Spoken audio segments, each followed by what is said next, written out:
నమస్తే, welcome to టీఎస్3 news. నేను సృజన. ప్రస్తుతం మనం బీఆర్ఎస్ పార్టీ నిర్వహిస్తున్నటువంటి యువ సంగ్రామ సదస్సు దగ్గర ఉన్నాము. మా నిరుద్యోగులకు న్యాయం జరగాలి అని చెప్పి ఈ కార్యక్రమాన్ని అయితే నిర్వహించడం జరిగింది. ప్రస్తుతం బీఆర్ఎస్ నాయకులు అనిల్ కుమార్ గారు ఉన్నారు. వారితో మాట్లాడి అసలు ఏంటి పరిస్థితి తెలుసుకునే ప్రయత్నం అయితే చేద్దాం. సో చెప్పండి, ఈ సంగ్రామ సదస్సు నిర్వహించడానికి ముఖ్య కారణం ఏంటి? సంగ్రామ సమస్యకు నిర్వహించడానికి ముఖ్య కారణం అంటే మా Telangana BRS party working president మన కేటీఆర్ అన్న యువతరానికి అంతా అన్యాయం జరుగుతూ ఉన్నది. గత ప్రభుత్వంలో ఉన్న వరకు పుట్టిన బిడ్డ నుంచి సచ్చే వాళ్ళ దాకా కూడా మా కేసీఆర్ గారు అండగా ఉన్నారు. అన్నిటికీ అన్ని హామీలు ఇచ్చారు. అన్ని అనుకున్న దానికంటే ఎక్కువ హామీలు నిర్వహించారు. దాంతోపాటు మా యొక్క కేటీఆర్ అన్న ఇలా యువతరానికి అంతా ఒక ఊపి వాళ్ళకు ఒక భవిష్యత్తు ఇవ్వాలనేసి ఇలా ఒక అమెరికా మాదిరిగా లండన్ మాదిరిగా మన హైటెక్ సిటీలో మీరు చూస్తూ ఉన్నారు. యావత్ ప్రపంచమంతా మన హైటెక్ సిటీ మీద కళ్ళు ఉన్నాయి. ఎందుకంటే బయట పోయి దేశాలలో బతికే పరిస్థితి రావద్దు, నా పిల్లలు ఇక్కడే చదువుకొని ఇక్కడే అమెరికాలో బతికినట్టుగా ఫీలింగ్గా కావాలని ఆయన కష్టపడి అన్ని విధాలా అన్ని కంపెనీలు ఇక్కడ తీసుకురావడం జరిగింది. వాళ్ళకు కూడా ఒక మంచి భవిష్యత్తులు ఇవ్వాలనేది ఆలోచన ఐటీ కంపెనీలు ఇవ్వడం జరిగింది. కాబట్టి ఆ కేటీఆర్ అన్నకు పాదాభివందనాలు. మా యొక్క యువతరణకు అందరికీ ఇప్పుడు చెప్పే ఇవాళ సదస్సు పెట్టడానికి కారణం ఏమిటంటే వాళ్ళని కూడా మోసం చేసి ఆయన ఇవాళ రేవంత్ రెడ్డి యొక్క పాలన చేస్తూ ఉన్నాడు, దరిద్ర పాలన. ఆ మూర్ఖుని ఇవాళ ఖండించడానికే ఇవాళ తెలంగాణకు అందరికీ కూడా మా కేటీఆర్ అన్న పిలుపిచ్చాడు. ఆ పిలుపు మేరకు యావత్ తెలంగాణ ఉన్న యువతరం అంతా ఇక్కడికి రావడం జరిగింది. ఇవాళ మాకు ఇక్కడ ప్రోగ్రాం చేసుకోవడానికి కూడా వాడు మాత్రం మాకు పర్మిషన్ ఇవ్వకుండా కూడా, కానీ మా బాధలు మా యువతరాన్ని తక్లి ఆలోచించుకొని మా సుప్రీం హైకోర్టు నుంచి మాకు జడ్జి గారు మాకు పర్మిషన్ ఇవ్వడం జరిగింది. అది అవతవలైనా కానీ ఆయన మాకు న్యాయం చేశాడు. కాబట్టి ఆ జడ్జి గారికి కూడా పాదాభివందనాలు. మా యొక్క తెలంగాణ పిల్లలకు కూడా భవిష్యత్తులు బాగు చేయాలని ఇలా మా కేటీఆర్ అని ఒక కంకణం కట్టుకున్నాడు. ఈ తెలంగాణ ప్రజలందరూ కూడా వాడిని సర్వనాశనం పట్టించాలా, రేవంత్ రెడ్డిని అనగదొక్కాలనేది ఇలా మేము పెట్టుకున్నాం. కాబట్టి ప్రతి యువతరకు ఎక్కడ ఏ అని జరిగినా ఈ యొక్క బీఆర్ఎస్ పార్టీ ఊపిరినంత వరకు వాళ్ళకు న్యాయం చేసిందాక మేము తగ్గేదే లేదు. మీ పార్టీ అధికారంలో ఉన్నప్పుడు ఉద్యోగాలు ఇచ్చింది, ఏదైతే ఉద్యోగాలు రిలీజ్ చేసిందో ఇప్పుడున్న ప్రభుత్వం అవి మేమే రిలీజ్ చేశాము అనేసి పూర్తి 70,000 ఉద్యోగాలు రిలీజ్ చేశాము అనేసి చెప్పడం జరుగుతుంది. మరి ఎందుకు ఇలా చెప్తుంది? అసలు 2 లక్షల ఉద్యోగాలు ఇస్తామని చెప్పిన ప్రభుత్వం ఇప్పుడు ఏం చేస్తుంది? 2 లక్షల ఉద్యోగాలు ఇచ్చేసి 2 ఉద్యోగాలు కూడా ఇవ్వాలి. అట్లీస్ట్ ఆయన నమ్ముకొని పార్టీలో చేరిన వాళ్ళు కాంగ్రెస్ పార్టీ నాయకులకే ఒక పోస్ట్ చేయని అసమర్థ దరిద్ర కొట్టిన కొడుకు ఇవాళ ఈ యొక్క యువతరులకు ఇచ్చిన హామీలు నిర్వహించకపోతే వానంత దరిద్రుడు లేదు. చేత కాకపోతే ఇంట్లో పడుకోండు. కానీ యువతరాన్ని కూడా మోసం చేస్తున్నావు అంటే ఉంచే ఉమ్మలో కొట్టుకపోతావు. ఖబర్దార్ రేవంత్ రెడ్డి, నువ్వు యువతరాన్ని కదిలించడం నీ పానగండానికి నువ్వు తెచ్చుకున్నట్టుగానే. మరి వచ్చే 5 ఏళ్లలో కూడా మా కాంగ్రెస్ పార్టీ అధికారంలో ఉంటుంది అనేసి చెప్తున్నారు మరి రేవంత్ రెడ్డి గారు. మరి దీనికి ఏమంటారు? 2 నిమిషాలు కూడా ఆయన సీట్ ఉంటుందో లేదో గ్యారంటీ లేని వ్యక్తికి ఇంకా 5 సంవత్సరాల దాకా ఎక్కడ వెళ్తామా? 5 సంవత్సరాలు ఇడిచేసి 2.5 సంవత్సరాల దాకా ఉసీలు కలుపుకొని సావులు పొడబొబ్బలు పింఛన్లు లేక హామీలు లేక అన్ని ఇచ్చిన అబద్ధాల హామీలతోని ఇలా ప్రజలంతా అయోమయంగా బతుకుతా ఉన్నారు. అటువంటిది ఇవాళ ఈ విధంగా ఉన్న ఇంకా 5 సంవత్సరాలు అదికుంటే యావత్ తెలంగాణనే సమాధి అవుతుంది.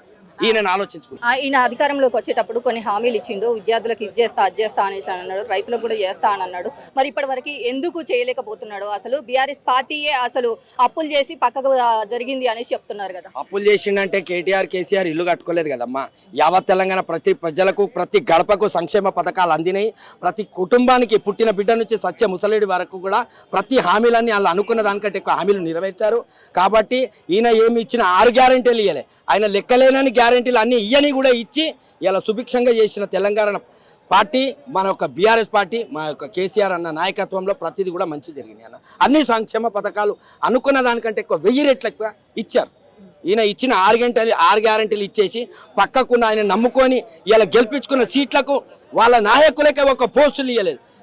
జిఎస్ఎంసీ పోస్టు నీ దగ్గర పెట్టుకున్నావు, సీఎం పోస్టు నీ దగ్గర పెట్టుకున్నావు, అన్ని పోస్టులు నీ దగ్గర పెట్టుకుని వాళ్ళకు కూడా నువ్వు మోసం చేసినావు. నీకు సొంత పార్టీ వాళ్ళని నిన్ను నమ్ముకున్న వాళ్ళని నువ్వు మోసం చేసినావు. నువ్వు ఎంత పెద్ద చీటర్వో, నువ్వు ఎంత పెద్ద అబద్ధాల కోరునువో, ఎంత పెద్ద మూటా కోరివో, ఎంత పెద్ద లంకెబిందల దొంగవో ఇప్పుడు ప్రజలకు అందరికీ అర్థమైంది. కాబట్టి ఇప్పుడు అంతం చేయడానికి ఒక యువతరం వచ్చింది. మేమందరం కూడా వాళ్ళకి అండగా ఉంటాం. లాస్ట్కు మా ప్రాణాలైనా అర్పిస్తాం. కానీ యువతరకు మాత్రం మేము న్యాయం చేసిందాక మేము తగ్గేది. జై కేసీఆర్, జై కేటీఆర్. ప్రస్తుతం మనతో పాటు బీఆర్ఎస్ నాయకులు శ్రీకాంత్ గారు ఉన్నారు. వారితో మాట్లాడి అసలు ఏంటి పరిస్థితి తెలుసుకునే ప్రయత్నం అయితే చేద్దాం. అసలు చెప్పండి, అసలు ఏంటి దీని గురించి, అసలు ఎందుకు పెట్టడం జరిగింది? నిరుద్యోగులకు సహాయం చేద్దాం అనేసి మీరు బయటికి రావడం జరిగింది. మరి ఇప్పటి వరకు ఎందుకు జరగలేదు అనేసి అంటారు? 2023లో ఎలక్షన్ సందర్భంగా కాంగ్రెస్ పార్టీ యూత్ డిక్లరేషన్ అని పెట్టి వాగ్దానాలు చేసింది. అధికారంలో ఒకవేళ మేము కనుక అధికారంలో వచ్చిన వెంటనే 2 లక్షల ఉద్యోగాలు ఇస్తామని చెప్పి ఒక ప్రామిస్ చేయడం జరిగింది. అంత మాత్రమే కాదు, నిరుద్యోగులకు వృత్తి కింద 4,000 రూపాయలు ప్రతి నెల ఇస్తామని చెప్పేసి రెండో హామీ ఇచ్చింది. మూడో హామీ ఏం చెప్పిందంటే 10 లక్షలు వరకు ఎలాంటి ఇంట్రెస్ట్ లేకుండా ఎలాంటి కొలాటరల్ తీసుకోకుండా మేము లోన్స్ ఇస్తాము, తద్వారా నిరుద్యోగులు వ్యాపారాలు చేసుకోవచ్చు అనేటువంటి హామీ ఇచ్చింది. మూడోదిగా విద్యార్థులకు మొత్తం ఫీజు రియంబర్స్మెంట్ చేస్తాము. అదేవిధంగా మహిళా విద్యార్థుల కొరకు స్కూటీస్ ఇస్తాం, ఎలక్ట్రిక్ స్కూటీస్ ఇస్తామని చెప్పి వాగ్దానం చేసి అధికారంలో వచ్చినటువంటి రేవంత్ రెడ్డి ప్రభుత్వం అధికారంలోకి వచ్చినటువంటి తర్వాత ఈ యొక్క ఇచ్చినటువంటి హామీలను మర్చి ఈరోజు 2.5 సంవత్సరాలు అవుతుంది, ఎలాంటి ఉద్యోగాలు ఇవ్వలే. వాళ్ళు చెప్తా ఉన్నారు 70,000 ఉద్యోగాలు మేము ఇచ్చినామని చెప్పి. యాక్చువల్గా చూసినట్టయితే 2023కి ఎలక్షన్స్ ముందు ఏవైతే ఎగ్జామ్స్ కండక్ట్ చేయడం జరిగిందో బీఆర్ఎస్ పార్టీ ప్రభుత్వంలో, ఆ అపాయింట్మెంట్ లెటర్స్ ఇచ్చేది మాత్రమే ఉండే. వీళ్ళు అధికారంలో వచ్చిన తర్వాత బీఆర్ఎస్ పార్టీ ఏదైతే ఉద్యోగాలు కల్పించారో వాటి యొక్క అపాయింట్మెంట్ లెటర్స్ ఇచ్చిన రేవంత్ రెడ్డి, కానీ కొత్త ఉద్యోగాలు ఆయన కల్పించలేదు. ఆయన ఎలాంటి ఒక ఏదైతే డిక్లరేషన్ ఇచ్చారో యూత్ డిక్లరేషన్, అవి కంప్లీట్గా ఫెయిల్ అయినరు. కేవలం ఇది కాదు, ఆయన ఇచ్చినటువంటి 6 గ్యారంటీలు ఫెయిల్ అయినరు. ప్రతి రంగంలో కూడా ఈరోజు రేవంత్ రెడ్డి యొక్క ప్రభుత్వం ఫెయిల్ అయింది. ప్రజలు వస్తే నన్ను రాళ్లతో కొట్టమని చెప్పిండు రేవంత్ రెడ్డి. ఈరోజు రేవంత్ రెడ్డి గ్రామాలలో తిరగలేని పరిస్థితి ఉంది. రాళ్లతో కొడటానికి ప్రజలు తయారుగా ఉన్నారు. ఆ విషయాన్ని మరి 2.5 సంవత్సరాలు అయిపోయింది, ఇంకా కానీ మరి ప్రజలు ఇబ్బంది పడుతూ ఉన్నారు. మరి ఉద్యోగాల కోసం నిరుద్యోగ యువత విద్యార్థులు ఎదురు చూస్తూ ఉన్నారు. ఎలాంటి నోటిఫికేషన్స్ లేవు, ఎలాంటి ఉద్యోగాలు లేకుండా కేవలం కళ్ళబుర్లి మాటలు చెప్తూ ప్రతిపక్షాలు ప్రశ్నిస్తే వాళ్ళని తిట్టడము, నోటికొచ్చిన మాటలు బూతు మాటలు మాట్లాడుతూ ఉన్నాడు సీఎం రేవంత్ రెడ్డి గారు. కాబట్టి ఈ విషయాలన్నీ ఎండగడుతూ ప్రజల పక్షంలో ఒక బాధ్యత కలిగినటువంటి ప్రతిపక్ష పార్టీగా ఈరోజు కేటీఆర్ గారు మరి ఈ సంగ్రామ కార్యక్రమం పెట్టడం జరిగింది.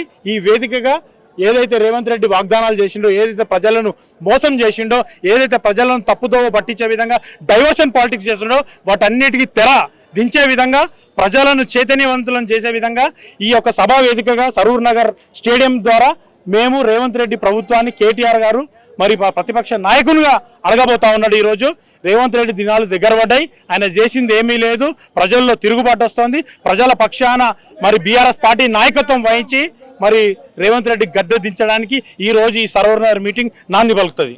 మరి ఇప్పటివరకు ఒక్క హామీని కూడా నెరవేర్చలేని ప్రభుత్వం వచ్చే 5 ఏళ్లలో కూడా మేము అధికారంలో ఉంటామనేసి చెప్పడం జరుగుతుంది. మరి దీన్ని ఎలా చూడొచ్చు? అదేంటంటే మేకపోతు గాంభీర్యం అంటారు దాన్ని.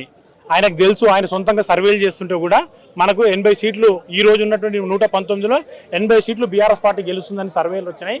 ఆ సర్వేల కారణంగానే ఈరోజు నటరాజన్ కూడా వచ్చి ఎస్ఐఆర్ మీద సమీక్ష చేయనికే రాలేదామే.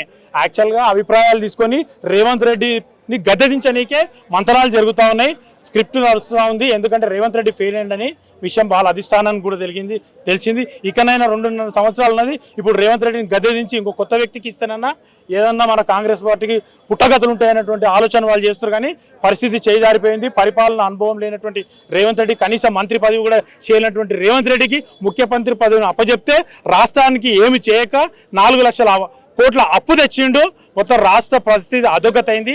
మనకు చూస్తూ ఉంటే మనకు లా అండ్ ఆర్డర్ కూడా ఫెయిల్ అయిపోయింది. మంత్రుల మధ్యలో సయోధ్య లేదు. మొత్తం కమిషన్ల కొరకు కొట్లాటలు, పోరాటాలు జరుగుతూ ఉన్నాయి.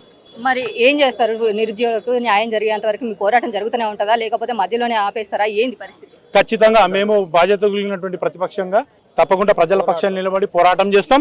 రేవంత్ రెడ్డిని ప్రశ్నిస్తూ ఉంటాం. ప్రశ్నించే గొంతులు అణచివేయాలని రేవంత్ రెడ్డి ఎన్నో కేసులు పెట్టి ప్రయత్నం చేస్తుండు. మొన్న క్రిషాంక్ మీద పెట్టిండు, తర్వాత బాల్కసుమన్ మీద పెట్టి రకరకాలుగా ఒత్తిళ్లు చేయాలని ప్రయత్నం చేస్తుండు. ఎందుకంటే పని చేయని చాతనోడు ఏం చేస్తారంటే ప్రశ్నించడం మీద దాడి చేస్తారంట. రేవంత్ రెడ్డి అదే చేస్తూ ఉండు. అయితే వీటన్నిటికీ భయపడం రేవంత్ రెడ్డి. నువ్వు ఎన్ని కేసులు పెట్టినా చట్టం, ధర్మం అనేది దేశంలో ఉంది. ఖచ్చితంగా మేము మీరు పోరాడుతూనే ఉంటాం. మీ నాయకుడు ఏమో కాన్స్టిట్యూషన్ బుక్ పట్టుకొని దేశమంతా తిరుగుతూ బీజేపీ అన్యాయం చేస్తుందని ప్రచారం చేస్తాడు. మరి నువ్వేం చేస్తున్నావు అని అడుగుతున్నా. అంటే కేసులు పెట్టి ప్రతిపక్ష గొంతుని, ప్రజల గొంతుని అంశాలను చూస్తుండే రేవంత్ రెడ్డి. ఈ తాటాకు చప్పుడులకు భయపడము. ఖచ్చితంగా నిన్ను గద్దెదించేదాకా, నిన్ను బుద్ధి చెప్పేదాకా బీఆర్ఎస్ పార్టీ క్యాడర్ నాయకత్వం ఊరుకోదు. జై తెలంగాణ.